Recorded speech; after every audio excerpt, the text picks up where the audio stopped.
এমন কিছু জীব আছে যারা কঠিন বাস্তবতায় নিজের অস্তিত্ব টিকে রাখতে সক্ষম, যার মধ্যে অন্যতম একটি তেলাপোকা। আর মানুষ অনন্য।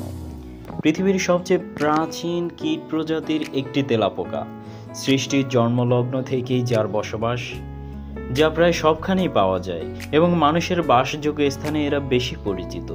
এরা সাধারণত অন্ধকার, স্যাঁতসেঁতে এবং উষ্ণ স্থানে বসবাস করে, অর্থাৎ যে কোনো পরিবেশে নিজের অস্তিত্ব জানান দিতে পারে। রান্নাঘর, বাথরুম, এমনকি ময়লা ড্রেনও এদের প্রিয়। জীবিকার তাগিদে কাগজ, কাঠ, কাপড়, সাবান এবং মৃত প্রাণী খেয়েও বেঁচে থাকে।